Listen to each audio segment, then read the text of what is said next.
नमस्कार मित्रांनो, आज आपण आलेलो आहोत पैठण या ठिकाणी धरणावर, नाथसागर या धरणावर जायकवाडी या ठिकाणी आपण आलेलो आहोत.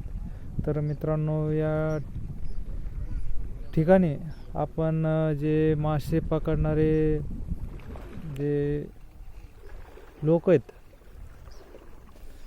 ते कोणत्या प्रकारे झिंगे किंवा मासे पकडतात त्याविषयी तुम्हाला आता थोड्या गोष्टी किंवा दृश्यमान आपण बघणार आहोत. तर मित्रांनो, हे बघू शकता, या ठिकाणी हे बघा, यांनी जाळ आथरून घेतलेलं आहे. आता पहिल्यांदा त्यांनी काय केलेलं, ह्या ठिकाणाहून नावेच्या साह्याने जाळ आथरून घेतलेलं आहे. आता तुम्हाला हे व्हिडिओमध्ये दिसणार नाही, भरपूर लांब आहे. ढवळी नाव दिसत आहे, कमी सरस 7 ते 8 किलोमीटर असं लांब पाण्यामध्ये त्यांची नाव आहे. आणि ह्या ठिकाणाहून गेलेले आहेत ते. जाताना असे हे जाळं आथरीत गेलेले आहेत आणि येताना हे आता मासे गुंतल्याच्या नंतर हे बघा, हे ओढून गेलेले.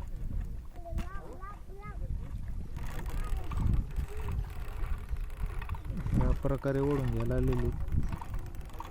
आता ते ही दोरी वाढल्याच्या नंतर जे जाळं गेलेलं आहे, आथरीत गेलेले, ते जाळं ह्या दोरीच्या साह्याने आता जवळजवळ येईल आणि जे काही मासे गुंतलेले ते मासे ह्या साईडला काढून घेते जाळ्यामधून.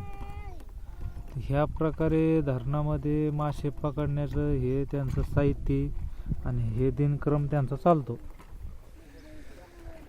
असे असंख्य नाव व बोटी आतमध्ये दिसत आहे. आपल्याला याच्यामध्ये व्हिडिओमध्ये दिसणार नाही आहे, भरपूर असं लांब आहे. अंतर लांब म्हणलं तर समजा हे पाण्याचं जे हे पाण्याचे जे शेवटचं टोक आहे हे आभाळ टेकल्यासारखं दिसत आहे. तुम्ही बघू शकता,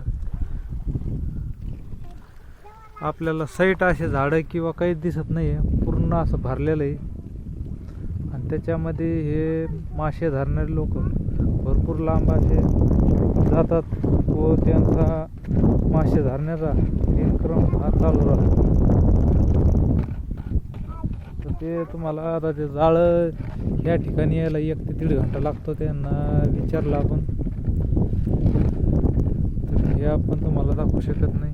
व्हिडिओ आवडला असून लाईक करा, शेअर करा, कमेंट